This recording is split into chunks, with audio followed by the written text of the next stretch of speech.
So, magandang araw po sa lahat. Ngayong araw, ating pag-usapan yung tinatawag nating Expanded Career Progression System. No? So, ano ba itong Expanded Career Progression System?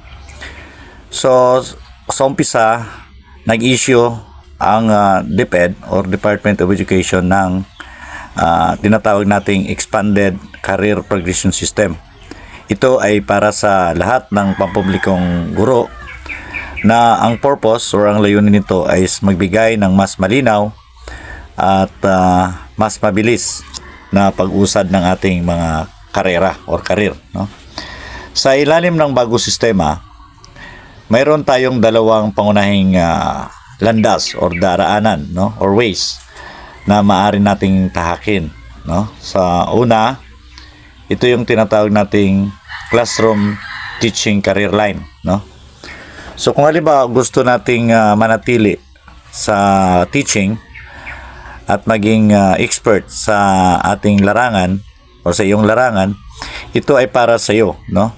So ang pag-usad mo ay nito ay nakabase sa iyong tunay or husay na pagtuturo at sa pagtupad ng tinatawag nating professional standards, no?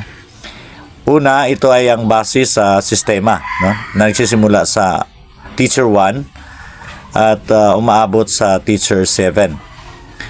Sa bawat level or sa bawat antas nito, so tumataas ang, of course, ang ating sweldo or sahod at kakibat naman ito yung ating responsibilidad. Pangalawa is yung tinatawag nating Master Teacher ranks, no?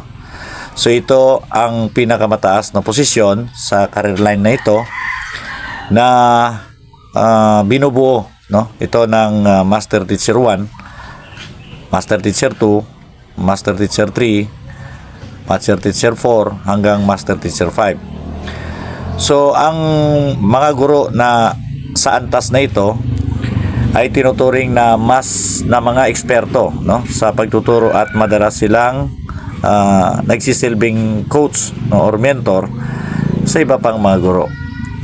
Ito yung isang career line, no, yung unang career line natin. So pangalawa is yung tinatawag nating school administration career line. So ito ay yung binubuo ito ng school principal ranks, no? Magsisimula ka sa principal 1, school principal 1 at maging at maaring umangat, no, hanggang school principal 4. Ang pag-usad na ito ay nakadepende din, no, sa ating of course sa ating leadership skills at ang ating kakayahang magpatakbo ng paaralan or schools at magpatupad, no, ng mga administrative functions, no.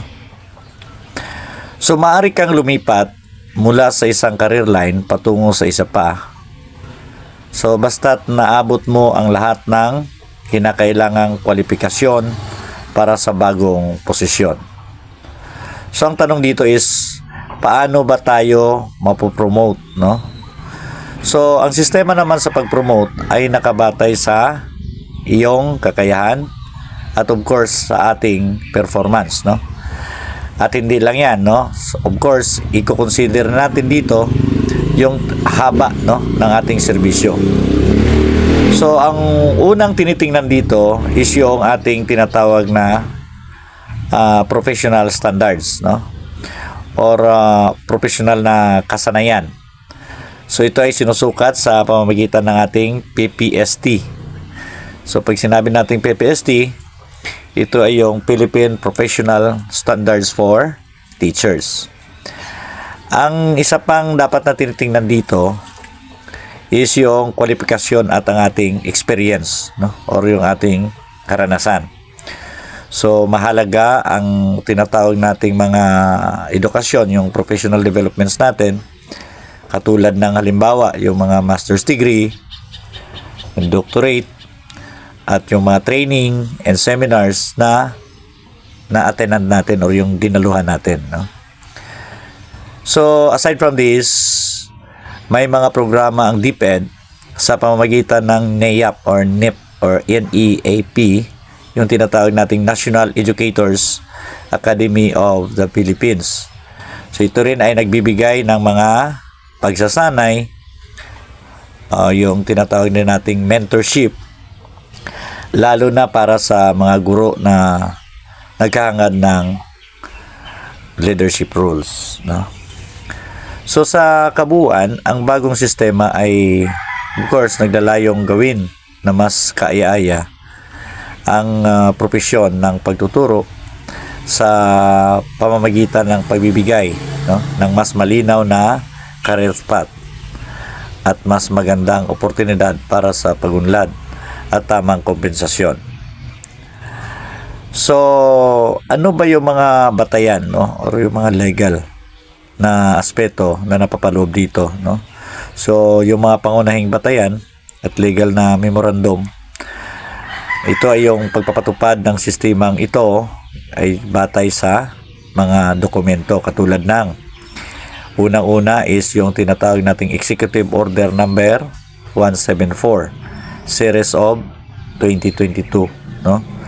Itong batas na ito na nagtatatag ng Expanded Career Progression System, at ang purpose nito or ang layon nito is yung i-update ang lumang sistema at bigyan ng premium ang husay ng guro sa silid-aralan. So ito yung legal documents or legal aspect or executive order na napaloob dito. Pangalawa is yung DepEd Order Number 024 Series of 2025. So ito naman yung nagdidetalye ng mga panuntunan para sa implementasyon ng ating sistema.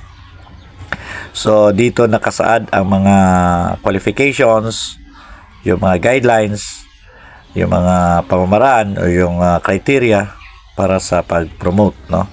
So ito ay batay din sa DepEd DBM Joint Circular Number 01 Series of 2025, no? So ito ay isang kasunduan sa pagitan ng DepEd at Department of Budget and Management or DBM na nagbabago sa classification at of course sa salary scheme ng mga posisyon ng kaguruan or guro at ng ating school heads, no? Dito inilatag ang mga bagong salary grade para sa mga bagong rank na posisyon.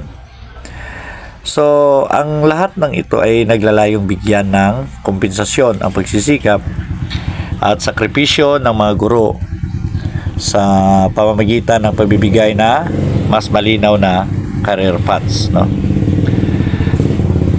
So, yun lang po, at ang sistemang ito ay isang malaking pagbabago sa DepEd na nagbibigay ng mas mahusay na incentives or insentibo at pagkilala sa mga gurong patuloy na nagpapaunlad ng ating profesyon. So maraming salamat po.